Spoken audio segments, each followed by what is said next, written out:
Oi, pessoal, tudo bem? Vou resolver aqui uma questão de falha quando o carregamento é estático, aplicada agora a material dúctil. Bem, o enunciado aí da questão vai dizer o seguinte: calcule os fatores de segurança para os elementos de tensão em A e B do membro mostrado na figura. Utilize a teoria de energia de distorção, a teoria de von Mises. A barra é feita de aço, 1006, repuxado a frio e é carregado pelas forças F valendo 1 kN, P valendo 4 kN e um torque de 40 Nm vezes metro. Bem, aí olhando para a figura agora, a gente consegue perceber onde estão os elementos A e B, que ele quer que a gente calcule o fator de segurança, e também onde estão aplicadas as forças, Ambas as forças aí estão na extremidade, tanto F quanto P, e o torque também está sendo aplicado aí na extremidade, que está a uma distância de 100 milímetros do engaste. E esse membro, o membro circular, tem diâmetro de 20 milímetros. Bem, ele foi bem claro no enunciado que quer que a gente calcule o fator de segurança nos dois elementos, tanto em A quanto em B. Então, nós vamos precisar calcular as tensões em A e em B, tá? Só antes disso, eu vou colocar aqui o valor da resistência ao escoamento desse material, que eu já busquei numa tabela, tá? Deixa eu pegar a caneta aqui. Esse material, o aço 1006, repuxado a frio, tem resistência ao escoamento de 280 megapascal. Essa é uma propriedade que a gente vai precisar utilizar. Bem, vamos começar então com esse elemento em A. Primeira coisa, a gente tem que entender a organização no espaço, a localização do elemento A no espaço. Percebam aí, se eu esboçar o elemento A visto de frente, dessa forma aqui, os eixos aqui então vão ser X, X ao longo da horizontal aí, e o elemento que vai estar na vertical, a coordenada que vai estar na vertical, é a coordenada Z. Então aqui é Z e X. Organização em relação aos eixos que foram expressos aqui no próprio desenho, na própria figura. Então esse aqui é o elemento A e a forma como ele está organizado aí no espaço. Ele está posicionado aí no espaço. Bem, agora vamos ver o que essas forças, o que esses esforços causam nesse elemento em A. Vamos começar pela força P, que é a mais tranquila, P é uma carga axial ao longo da direção X, Está alinhado com a direção X. Então, ela vai provocar nesse elemento A aqui uma tensão normal, na direção X. Então, tem um sigma X aqui, vou escrever aqui um sigma X, por causa dessa força P, uma tensão sigma na direção X. Bem, vamos ver agora a força F. O que a força F vai causar? A força F é uma força que está alinhada com o eixo Y, mas em relação a esse elemento que está aqui na ponta, o que ela vai fazer? A gente vai provocar aqui um momento de flexão. Momento M aqui, em torno do eixo Z, uma flexão em torno de Z. Essa flexão em torno de Z vai causar a um elemento na superfície, como um elemento em A, uma carga de tração também. Então, vai ter mais uma carga de tração aqui, mais uma tensão de tração, só que agora dado pelo esforço de flexão. E essa carga de tração a gente calcula como sendo MC dividido por I. E se a gente colocar isso aqui de forma análoga, essa primeira que eu tinha anotado aqui é P sobre A, a força P, a força axial, dividido pela área, e a carga de tração, dado pelo momento fletor, MC sobre I. Então, essas duas componentes elas vão se somar. O terceiro esforço, a torção, também vai causar uma distribuição de tensão aí nesse elemento em A. Só que vai ser uma distribuição de cisalhamento. Se a gente observar a direção de rotação de T aqui, ela vai causar uma tensão de cisalhamento nesse sentido aqui, do lado direito do elemento A. Então, a gente pode replicar aqui no elemento maior a tensão de cisalhamento causada pela torção. Então, aqui vai ser um tal, e olha a direção, né? X, Z, né? A nomenclatura correta aí é um tal no plano XZ. Tudo bem? Aí a gente tem essas componentes. Agora a gente tem que calcular quanto que vai valer cada uma delas. Então a tensão normal vai ser a composição daquelas duas. Vai ser P sobre A mais MC sobre I. Né?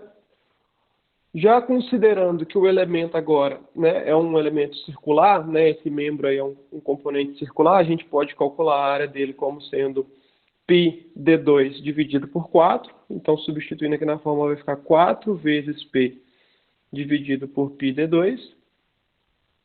E a fórmula para tensão normal, devido à flexão em um componente circular, né, já substituindo o valor do I e do C para um componente circular, a gente tem a versão simplificada aqui, né? 32M dividido por πd3.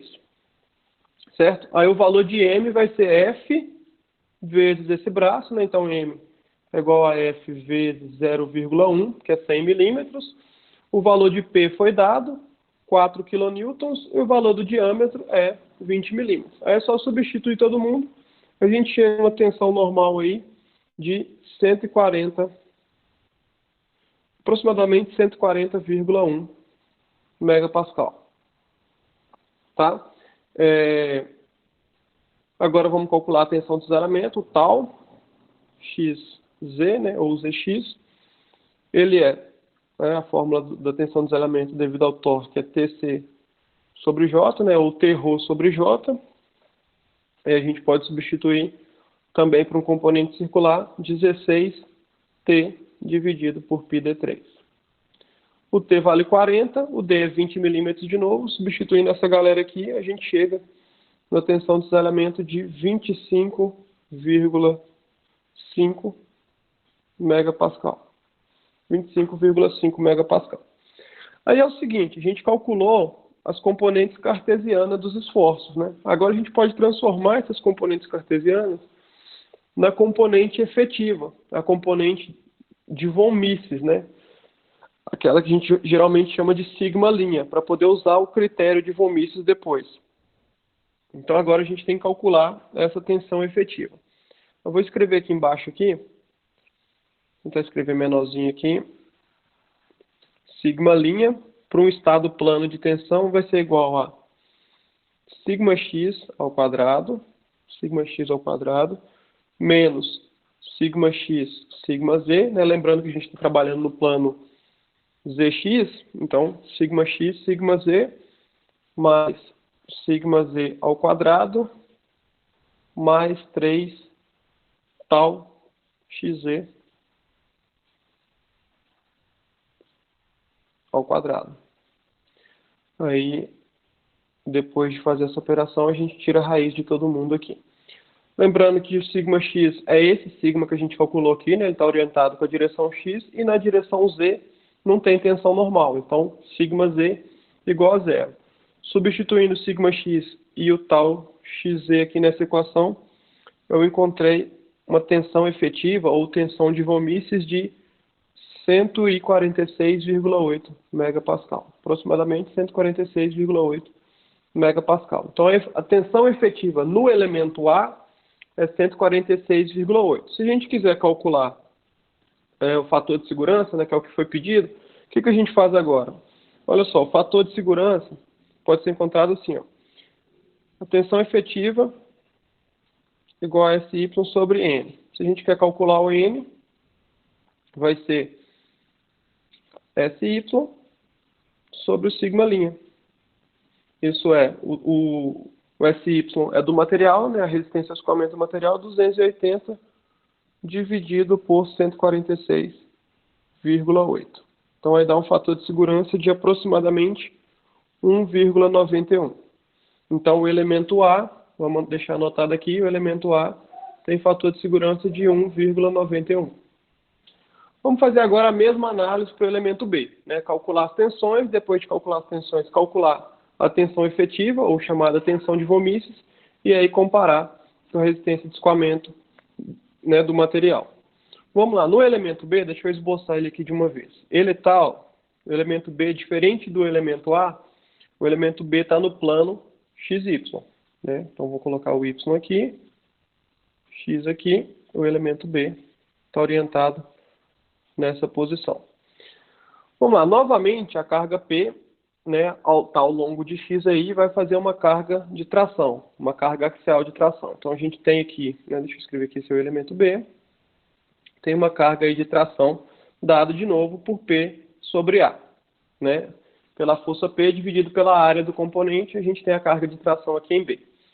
A força F agora não vai causar tensão normal por causa da flexão, porque o elemento B, né, em relação ao eixo Y, ele está exatamente em cima da linha neutra, né, do Y igual a zero. E no Y igual a zero a gente não tem tensão normal por causa da flexão, né? Lembrando que a tensão de flexão, só para ficar claro, a tensão de flexão é M Y sobre I, quando Y vale zero, que é o caso do elemento B, a tensão normal vai valer zero também. Então não tem tensão normal por causa de flexão. Essa força F aqui no elemento B, ela já vai atuar causando uma tensão de cisalhamento, né? Uma cortante. Ela vai, quando a gente fizer um equilíbrio de forças aqui, a gente vai ver que essa tensão F aqui atua no elemento B como uma cortante. Então ele vai estar submetido a uma força de cisalhamento por causa dessa força F. E aí, na direita aqui, ela vai estar nesse sentido. Então ela vai estar aqui na face da direita, uma tensão de cisalhamento por causa de F. Então, vou escrever aqui um tal XY, vou colocar entre parênteses F, porque é por causa dessa força F aqui, ó. Só que perceba também que o torque, né, a tensão de cisalhamento causada pelo torque, também vai atuar aqui na face direita de B no mesmo sentido. Então, a gente vai ter que somar aqui a tensão de cisalhamento causada por F, junto com a tensão de cisalhamento causada por esse torque aí, né, pela torção.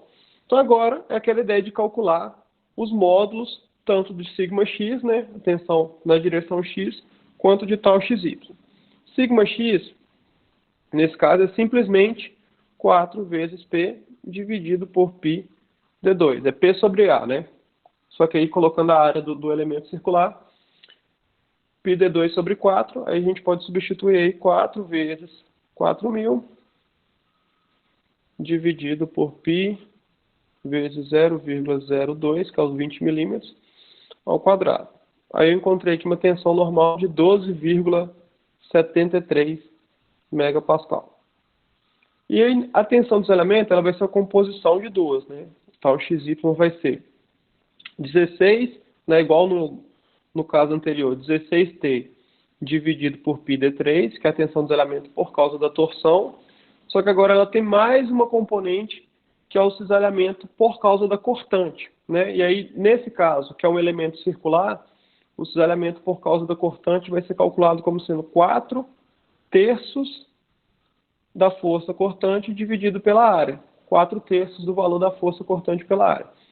Essa componente aqui, né, se a gente faz só F sobre A, a gente tem a componente média da tensão de cisalhamento causada por F.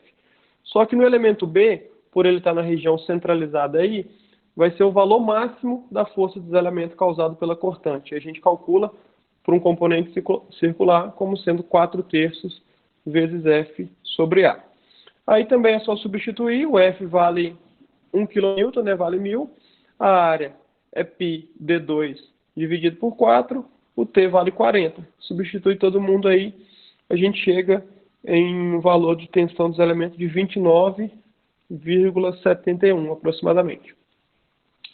Só para discutir um pouco mais desse exercício, né, normalmente essa componente de cisalhamento aqui, ó, normalmente ela é descartada, tá? Porque ela geralmente é menor do que o cisalhamento causado pela torção, né? Quando existe outro tipo de carregamento, essa componente aqui é descartada. Só para vocês terem uma ideia, esse termo aqui dá 25,5 e esse termo aqui dá 4,21 aproximadamente. Ou seja, esse termo da esquerda aqui, ó, é mais de 5 vezes maior que o termo da direita. Então, por isso, às vezes essa componente aqui é descartada. Tá certo? Mas vamos calcular a tensão efetiva, considerando, né, já que a gente já tem o valor de quanto que ela vale aqui, vamos calcular essa tensão efetiva.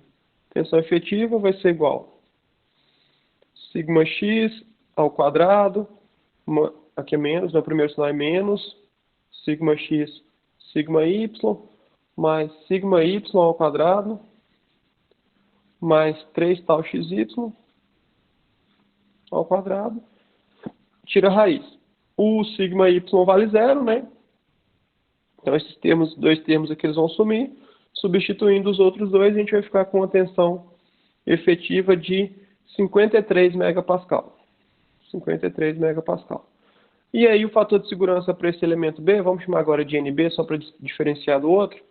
NB é SY por sigma linha, e aqui deu 280 dividido por 53, que dá um valor de aproximadamente 5,28.